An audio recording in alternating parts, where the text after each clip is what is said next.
یہ programme Shazia pharmacy کے تحت پیش کیا جا رہا ہے۔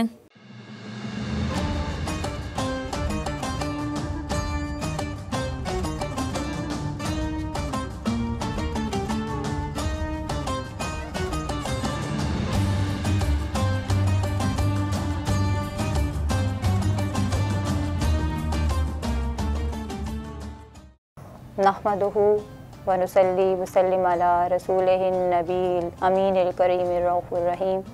اما بعد، اعوذ باللہ من الشیطان الرجیم، بسم اللہ الرحمن الرحیم۔ قل لا اسألکم علیہ اجرا الا المودۃ فی القربیٰ، صدق اللہ مولانا العظیم۔ وائس آف ساؤتھ ایشیا کی ٹرانسمیشن رمضان اور خواتین میں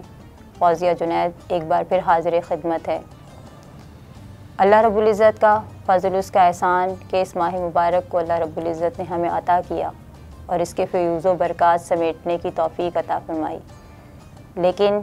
اس کی توفیق کے ساتھ ضروری ہے کہ ہم بھی اس سفر پر کچھ حصہ ڈالیں، کچھ محنت کریں، کچھ کوشش کریں، کچھ مجاہدہ کریں،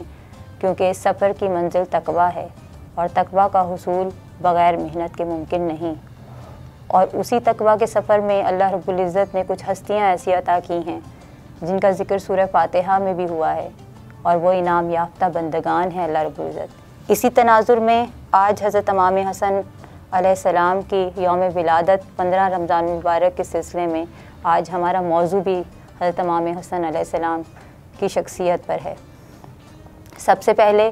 اس موضوع میں ہم اہل بیت اطہار کے تصور پر بات کریں گے،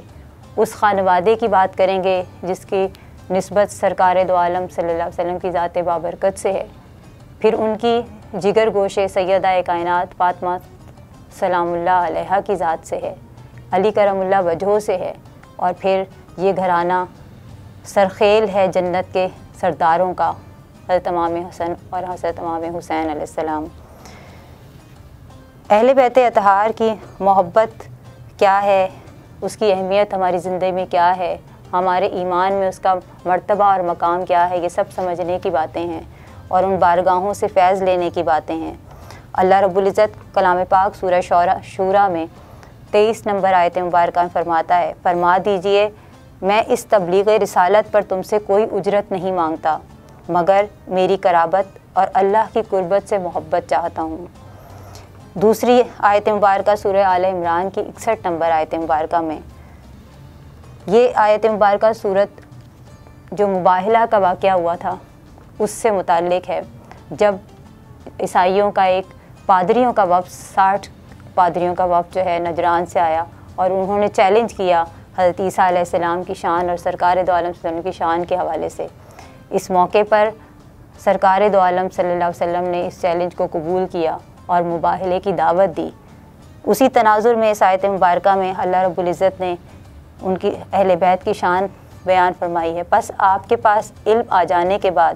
جو شخص عیسیٰ علیہ السلام کے معاملے میں آپ سے جھگڑے تو آپ فرما دیں کہ آ جاؤ ہم مل کر اپنے بیٹوں کو اور تمہارے بیٹوں کو اور اپنی عورتوں کو اور تمہاری عورتوں کو اور اپنے آپ کو بھی اور تمہیں بھی ایک جگہ پر بلا لیتے ہیں، پھر ہم مباہلہ یعنی گڑ گڑا کر دعا کرتے ہیں اور جھوٹوں پر اللہ کی لعنت بھیجتے ہیں۔ یہ آیت مبارکہ جب نزول ہوا اس کا، سرکار دو عالم صلی اللہ علیہ وسلم میدان میں آئے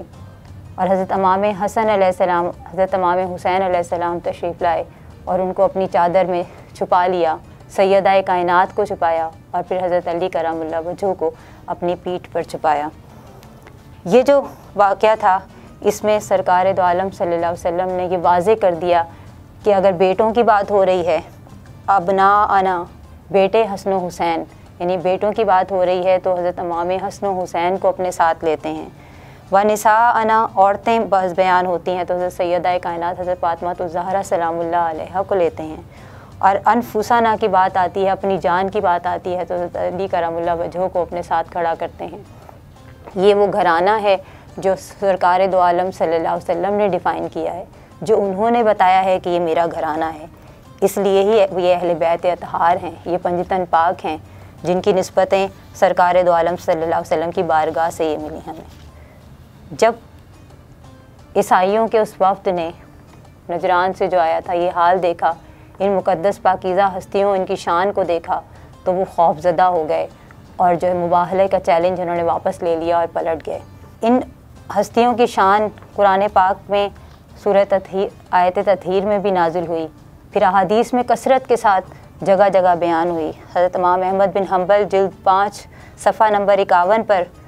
حضرت ابو بکر صدیق رضی اللہ تعالیٰ عنہ سے مروی ہے،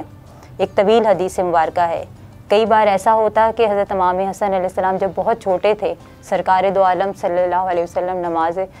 کی جماعت فرما رہے ہوتے تو حضرت امام حسن گھر سے نکلتے حجرے سے اور مدینہ مسجد نبوی میں داخل ہوتے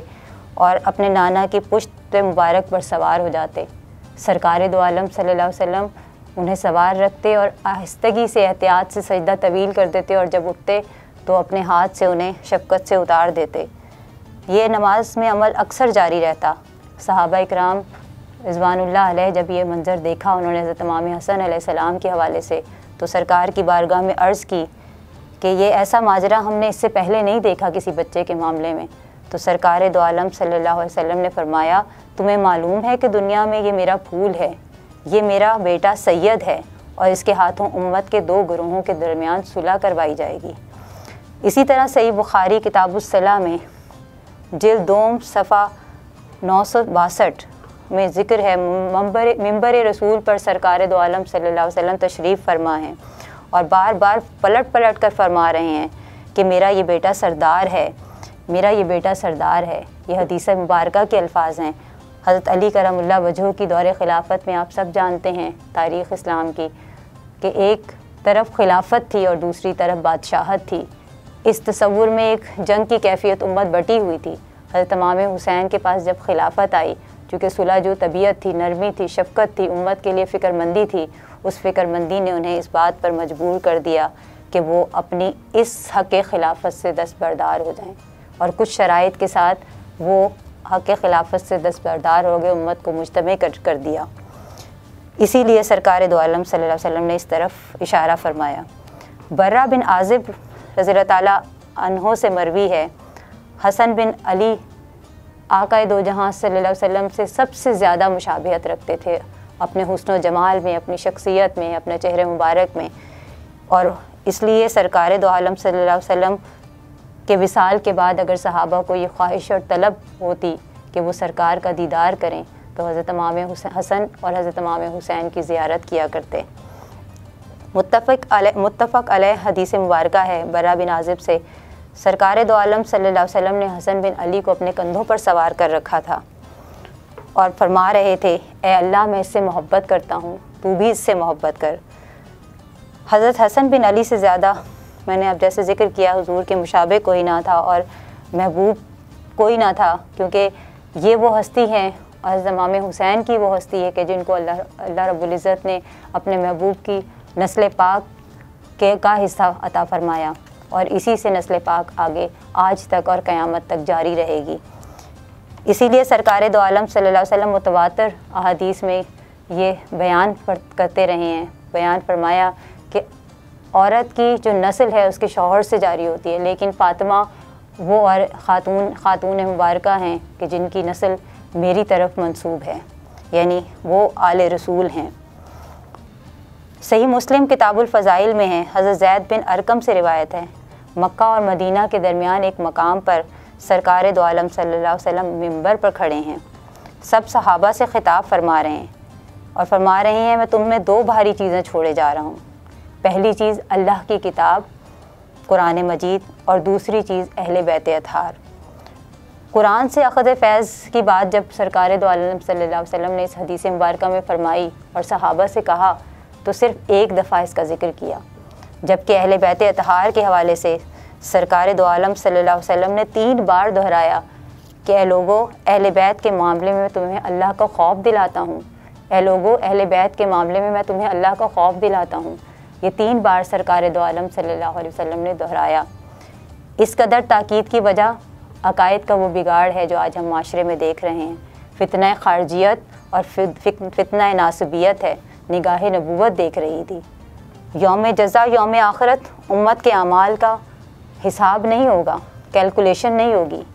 بلکہ پیمانہ میزان رکھا جائے گا، تولا جائے گا، ویٹ ہوگا، اور وہ ویٹ اسی کی طرف یہ اشارہ ہے. یہ بھاری چیزیں جو سرکار دو عالم صلی اللہ علیہ وسلم فرمایا کہ ان سے نسبت روز جزا اور روز سزا اور یوم آخرت میں اتنی وزنی ہوگی کہ اس سے کوئی زیادہ وزنی چیز نیکی کے پلڑے میں رکھی جانے کے قابل نہیں ہوگی. پھر سرکار دو عالم صلی اللہ علیہ وسلم نے سید شباب اہل جنہ بھی انہیں قرار دیا. حدیث مبارکہ میں بیان کیا کہ جنت کے نوجوانوں کے سردار ہیں امام حسنین کریمین. اور یہ تو آپ جانتے ہی ہیں کہ جنت میں کوئی بوڑھا، کوئی جوان، کوئی بچہ نہیں ہوگا، سب جوان ہی ہوں گے. تو اس طرف اشارہ ہے کہ جنت کی اگر سرداری کسی کے پاس ہے تو وہ حضرت امام حسن و حسین کے پاس ہے. دوران نماز حضرت امام حسن و حسین، جو میں نے پہلے بھی ذکر کیا کہ سجدہ طویل کر دیتے، اور اگر صحابہ اتارتے تو اتارنے سے منع فرما دیتے. آپ فرماتے میرے ماں باپ ان دونوں پر قربان، جو شخص مجھ سے محبت کرے جو ان پر لازم ہے کہ وہ میرے ان شہزادوں سے بھی محبت کرے، اور جو ان سے محبت نہیں کرتا اس کی محبت میرے ساتھ، اس کی محبت کا دعویٰ ہرگز قبول نہیں کیا جائے گا. بہت کم سنی میں، بہت معصومیت میں حضرت امام حسن علیہ السلام اکثر گھر میں فاقہ کشی ہوتی،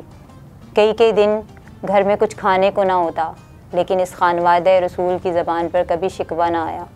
حضرت امام حسن علیہ السلام بہت چھوٹے تھے، بیمار تھے حسنین کریمین، تو روزہ رکھا، روزے کی نیت کی، اور 3 دن لگاتار افطار کے وقت کوئی سائل آتا اور سیدہ کائنات جو کچھ گھر میں ہوتا وہ اٹھا کر دے دیتی. اس مجاہدے اور مشقت کے باوجود کبھی زبان پر کوئی شکوہ اللہ کی بارگاہ میں نہ آیا. حضرت امام حسن علیہ السلام کے بارے میں یہ روایات میں آتا ہے کہ بہت زیادہ سخی تھے. میری عزیز بہنوں، یہ رمضان المبارک کا مہینہ ہے، اس میں اللہ رب العزت نے ہمیں روزہ کیوں فرض قرار دیا ہے؟ کیا ہمیں بھوکا رکھنا مقصود ہے؟ اللہ کو اس بھوک سے کچھ بھی حاصل نہیں کرنا، بلکہ وہ ہمارے ہی لیے اللہ رب العزت نے یہ نعمت عطا کی ہے کہ ہمارے اندر اس احساس کو جگایا جائے جو ان مفلس، تنگ دست اور غریب لوگوں کی کیفیات کا احساس ہے، جو ان کے بھوکے رہنے کا احساس ہے، جو انسانیت کا احساس ہے. اور یہی انسانیت در حقیقت معاشرے کی تعمیر میں بنیادی کردار ادا کرتی ہے. روزے کی حالت میں جب ہم بھوکا رہتے ہیں تو ہمیں احساس ہوتا ہے کہ بہت سے لوگ ایسے ہیں جن کو شاید ایک وقت کی روٹی بھی میسر نہیں ہے، شاید کھانے کا ایک لقمہ بھی میسر نہیں ہے. اس لیے اس احساس کے ساتھ پھر زکوٰۃ اور صدقات کے لیے ہمارے ہاتھ جو ہے وہ اللہ رب العزت وا کرتا ہے، اور یہ اللہ کی توفیق کے بغیر ممکن نہیں ہے. حضرت امام حسن علیہ السلام کی سخاوت ایک زندہ اور جاوید مثال ہے. حضرت امام حسن علیہ السلام کے پاس ایک شخص آیا، اس نے اپنی حاجت روائی کے لیے حضرت امام حسن علیہ السلام کی بارگاہ میں عرض کی، ایک تحریر پیش کی. حضرت امام حسن علیہ السلام کے ساتھ اور بھی احباب موجود تھے. انہوں نے اس تحریر کو سرسری پڑھا اور اس کی حاجت روائی کر کے اسے رخصت کر دیا. جو حضرت امام حسن علیہ السلام کے ساتھ رفیق کھڑے تھے، جو ساتھی کھڑے تھے، انہوں نے عرض کی کیا یہ بہتر نہیں تھا کہ آپ تحقیق کر لیتے کہ کیا واقعی اس کی حاجت اتنی ضروری ہے یا نہیں ہے، اور وہ ضرورت مند ہے بھی یا نہیں. تو حضرت امام حسن علیہ السلام نے فرمایا کہ مجھے یہ گوارا نہیں تھا کہ وہ شخص کچھ دیر بھی میرے سامنے اپنی حاجت کی سبب ندامت سے کھڑا رہے، سر جھکائے کھڑا رہے. مجھے یہ گوارا نہیں تھا کہ اللہ کا بندہ کوئی اپنی حاجت کی وجہ سے جو ہے وہ شرمندہ اور نادم ہو. اس لیے میں نے بلا تاخیر اس کی اس حاجت کو پورا کیا. یہ وہ کیفیات تھیں اہل بیت اطہار کی جو اللہ رب العزت نے جس کے صدقے بھی اور اپنے کرم اور فضل کے صدقے اور سرکار کی نسبت کے صدقے انہیں یہ شانیں عطا کیں، اور پھر انہیں جنت کا سردار بھی بنا دیا. یہی وہ تعلق ہے جسے آج استوار کرنے کی ضرورت ہے. یہی پیغام ہے حضرت امام حسن علیہ السلام کی ولادت کا، یہی پیغام ہے ان کی زندگیوں کا کہ ہمیں ان کی تعلق کو بھی استوار کرنا ہے، ان سے محبت کو بھی استوار کرنا ہے، کیونکہ سرکار دو عالم صلی اللہ علیہ وسلم نے ایمان کی شرط قرار دے دیا، اب خود سے تعلق کی بنیاد قرار دے دیا کہ کوئی مجھ سے محبت کر ہی نہیں سکتا جب تک کہ میری اہل بیت سے محبت نہ کرے، اور قبولیت ہی نہیں ہو سکتی ایمان کی جب تک کہ اہل بیت اطہار کی نسبت اس میں شامل نہ ہو. اس لیے آج میری بہنوں یہ ضروری ہے کہ ہم اہل بیت اطہار کی بارگاہوں سے عشق اور محبت کا بھی تعلق جوڑیں، ادب کا تعلق بھی جوڑیں، اور پھر ان کی سیرت پاک کو بھی اپنائیں. یہی ہمارے ایمان کی حفاظت اور یہی ہماری زندگی اور آخرت کی کامیابی کی بنیاد ہے. یہی وہ رول ماڈلز ہیں جنہیں ہمیں خود اپنانے کی ضرورت ہے اور ہماری آئندہ آنے والی نسلوں کے لیے جو رہنمائی کا سبب بن سکتی ہیں۔